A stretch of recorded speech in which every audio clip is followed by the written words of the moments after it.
NFL's Week 11 Sunday Night Football, the Philadelphia Eagles hosted the Detroit Lions with a win for Detroit. They could retake first place in the NFC North, but with a loss, they would be currently out of the playoff picture.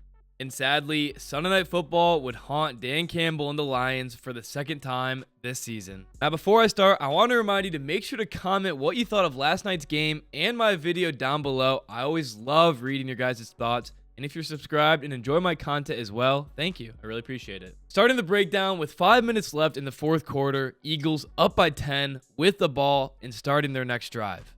Now, as an unbiased Lions fan watching this game, I still had hope. Not much, but I had hope the Lions could somehow pull off a miracle. First and 10, Barkley would gain 2 yards, and on second and 8, he'd reach the second level, but Branch would force a 3rd and 1. So you know what play is coming from Jalen Hurts and the Eagles offense.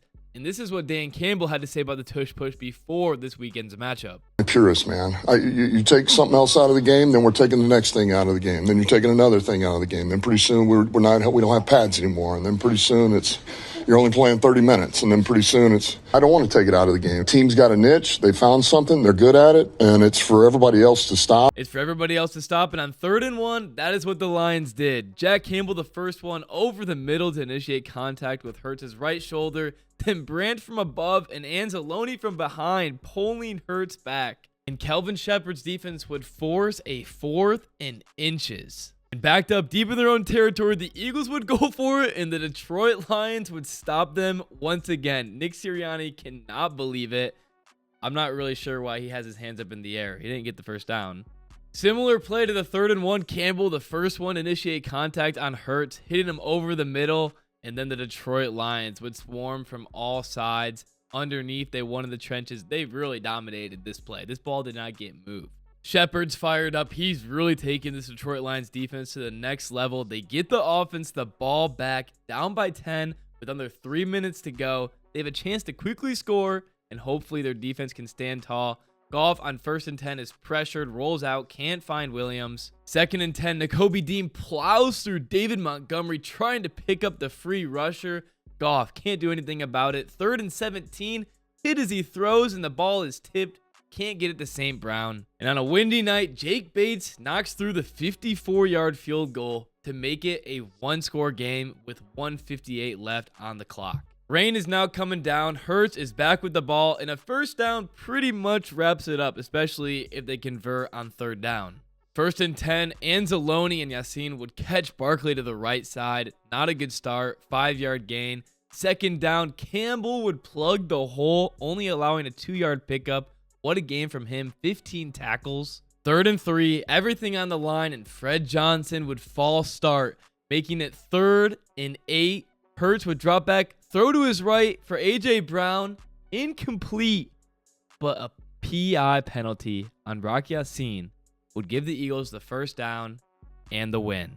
From this play, there's a lot to talk about. First off, Rock Ya-Sin and nobody else can believe that the PI was called, and I don't blame him. A.J. Brown is the one that puts his hands on Rock Ya-Sin and leaves them there, holds him there, and then pushes off.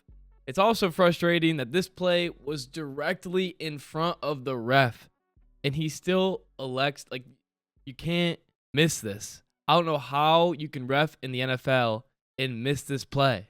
Also, if you don't know who Rock Ya-Sin is, over the last 2 seasons, he started 1 game. Now, this year on the Detroit Lions, with the recent injuries, he has started 3 of the last 5 games against Kansas City, Tampa, and Philadelphia. And those are some pretty good offenses, and he's been playing very well. And to take this play away from him, it's pretty sad.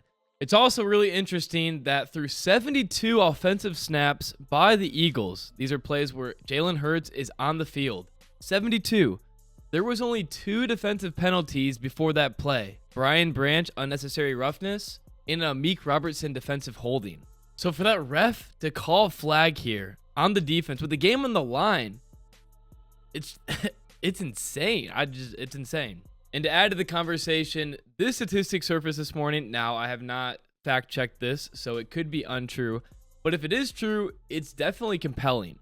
The Lions offense has drawn 1 DPI over the last 1.5 seasons, and every other NFL team has at least 9. And then the Lions defense has the second highest pass interference rate. However, it makes sense because the Lions play a lot of man. You're going to have a lot of pass interferences. And then the Lions offense usually has crossing routes where players are wide open and Goff isn't scrambling much, trying to find an open receiver late in a down. So it makes sense, but it is a pretty large difference when you're comparing Detroit to the other teams, which makes you think a little bit. Anyway, the play at the end is very annoying because you think, especially as a Lions fan, that your team can go down and score and tie the game. But sadly, that is not why the Detroit Lions lost. They lost this game because Dan Campbell elected to go for it on 4th down 5 times, and the Lions did not convert a single one. Now, usually I'm a defender of Dan Campbell going for it on 4th down because I believe it works most of the time. I know that's who he is and who the Lions are as a team, but I feel like Dan Campbell, as the head coach, needs to recognize when it's going to be a low-scoring game or if your offense is not on schedule.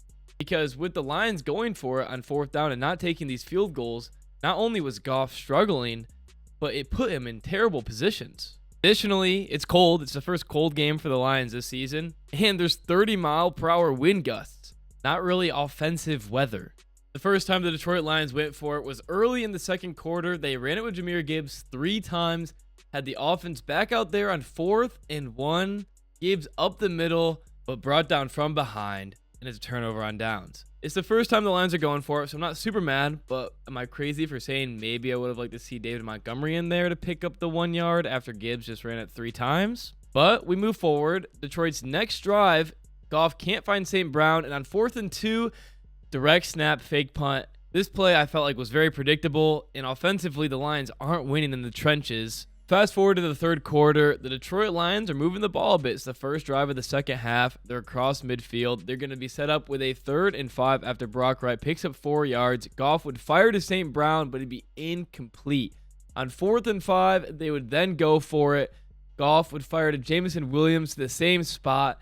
It'd go through his hands, although it's a low throw. It's just tough for the Lions offense there. They're kind of out of field goal range, especially with that wind. And Goff has somebody in his face after every single throw. Very next drive, there's 5 minutes and 15 seconds left in the third quarter. The Lions have 4th and goal. And the other 4th down attempts, the 3 previous ones, I'm not mad about. The Lions defense is playing very well. And they were good efforts. They don't work out. You're still in this game. Here, you have all of the information available to you that the Lions offense is struggling. Goff has somebody in his face every throw. The Goff to St. Brown connection is not there, and the Lions offensive line is struggling. We saw what the Eagles did to the Kansas City Chiefs in the Super Bowl. This play needs to be a field goal. The Lions need to go down 4. There's still 20 minutes left in the game. Maybe the Eagles kick a field goal, then you're only down 1 score. Maybe the Eagles don't score for the rest of the game. You kick 2 more field goals after this one, you win by 2. Just with how the defense is playing, this play needs to be a field goal. It's not. Goff's under pressure, and you can't get to St. Brown, who's not even open. I strongly support the Lions offense and Campbell, his philosophy, what he believes in, how this team operates. I love it. But I believe this play was a decent oversight. Now, it's still regular season. It's not like the season's over now after this play. But you go down by 4 here. It's a kickoff. You got points on the board, a little bit of momentum. And then at the end of the game, Eagles only score 3 more points. You're only down by a touchdown. You can tie this thing. Kind of beating it dead here. Just really would have loved to see a field goal here. Don't understand this call at all. The other ones, though, I understand. Tight games like this, though, you really need to win. The Lions are now fighting for a wild card spot and are 1 game behind the Bears and half a game behind the Packers. Really sucks because the Detroit Lions defense under Kelvin Shepard had a phenomenal game. The Eagles only scored 16 points, only 3 points in the second half, and they were gifted a drive starting at the Detroit Lions 11-yard line after a tipped ball that was intercepted. The Lions also outgained the Eagles in total yards. I don't think that Campbell and the Lions got outcoached, but I feel like they kind of outcoached themselves, if that makes sense. Goff also had a bad game, probably his worst game of his career. You can't win them all. It's a tough loss. The Lions are going to bounce back. No team is perfect every week. No reason to overreact. In the next 3 games, home against the Giants, home against the Cowboys, home against the Packers on Thanksgiving. That one is huge, but those are some winnable games there for the Lions. And the big part from this one, the defense is so good. That's the end of the video. Let me know what you think. Thanks for watching.